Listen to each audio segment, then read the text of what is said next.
Sometimes the most important things in life are invisible. You can't see kindness. You can't measure empathy. You can't count compassion, but you can feel them. And sometimes one small act can change a life forever. This is not a story about heroes. It is a story about ordinary people who chose to care when it would have been easier not to. This is kindness and empathy. Every morning, the same boy sat on the last bench of the bus stop. Same spot, same posture.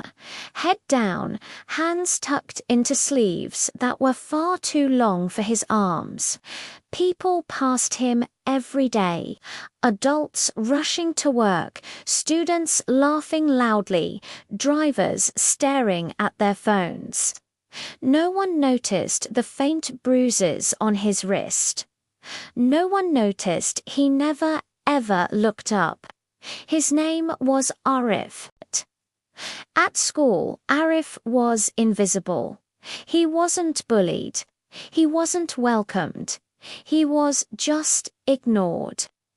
Teachers assumed he was quiet by choice, a shy kid who preferred his own company. Classmates assumed he didn't want friends, that he was aloof, but the truth was simpler and much sadder. Arif had learned early on that speaking up didn't change anything. His voice felt like it had no weight, no sound. So he stopped using it. He became a ghost in the hallways, a shadow in the classroom, hoping that if he stayed small enough, the world would forget he was there. His silence wasn't a choice. It was a shield he had built, brick by brick, out of disappointment and fear. One rainy morning, someone finally paused. A woman in a faded blue scarf stood at the bus stop, waiting for the same bus as everyone else. But she noticed what others didn't. The soaked shoes that squelched with every tiny movement.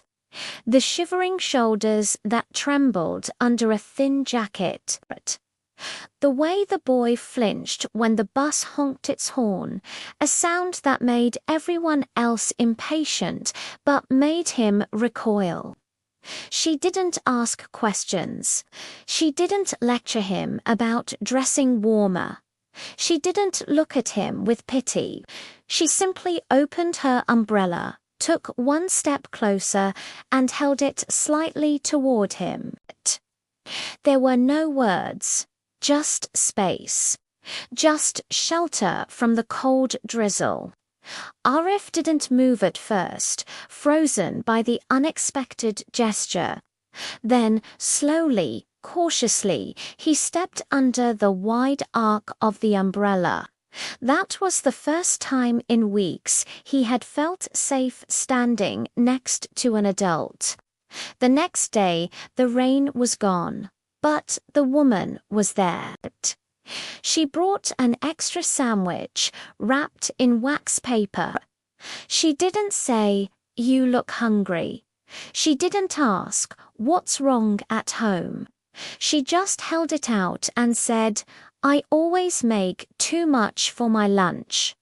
Arif accepted it with hands that shook just a little. Over the next few weeks, it became their quiet routine, an umbrella on rainy days, a sandwich twice a week, a simple nod, a soft smile. Nothing dramatic happened. And that's the entire point. Kindness doesn't announce itself with trumpets and fanfare. It whispers. It shows up quietly. Slowly, Arif began sitting a little closer to where she stood.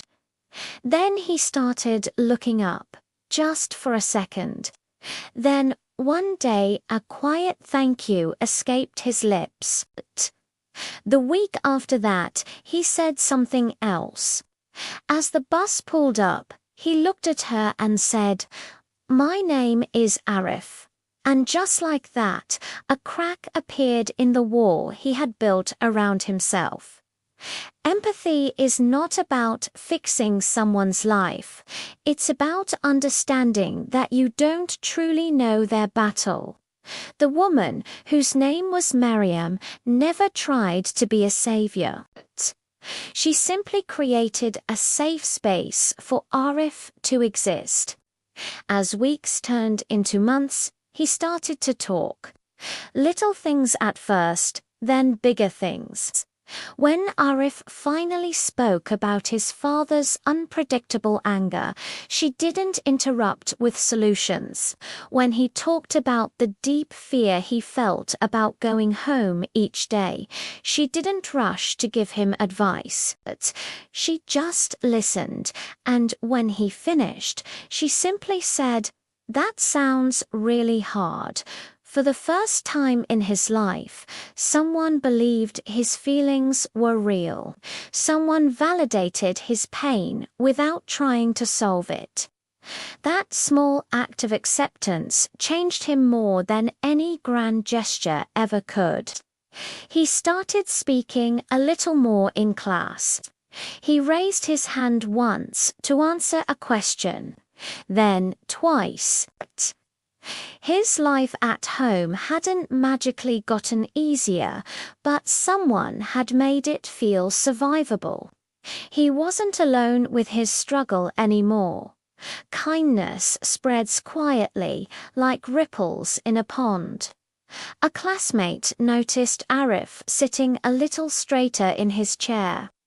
Another one, seeing him actually look up from his desk, asked to borrow a pen.